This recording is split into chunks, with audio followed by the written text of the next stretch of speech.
ngày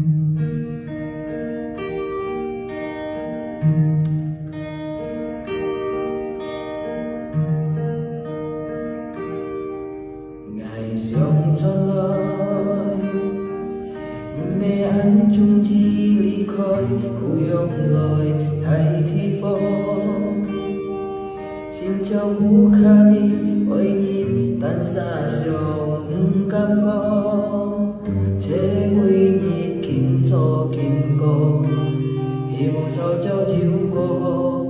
với đem theo nàng cô hiểu nhìn xin nhìn một ngày gói phân hi bơi đem sông to khu nhìn chi chế quy nhịp kín cho bố hà linh lòng xa mang sông nhi chúng ta hi mong hiểu cô đồ phố mò buồn khói ngày cả ni đi kêu phai đóng xa ai chúng ta có hi mong hà linh cho buồn mò mong con chút buồn khói hay con đi cha ôi ngài suy dân ngài ăn chăn đi ôi này xin tên hay trong xin ngày ali đem sông nhịp khó nên ngày bên xin chim bồi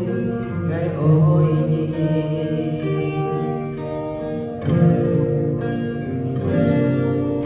hiểu nhìn xin nhi một ngày nói phân đi bồi đem sông to cùng nhìn chi mùi nhìn kín cho bố hà bên lòng xa mang sông nhi chúng ta đi mong nhau có đó mò buồn khói ngày cả ni chỉ kêu ba lúc xa ôi chúng ta có hy mong hà đi cho cùng mong con chút buồn khói để con đi ra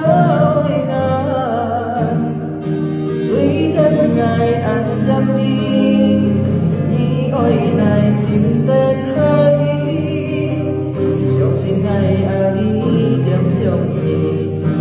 có nên ngày bên xin chim vui ngày ôi nhị lúc xa ôi chúng ta có hy vọng hà linh cho buông mong con chút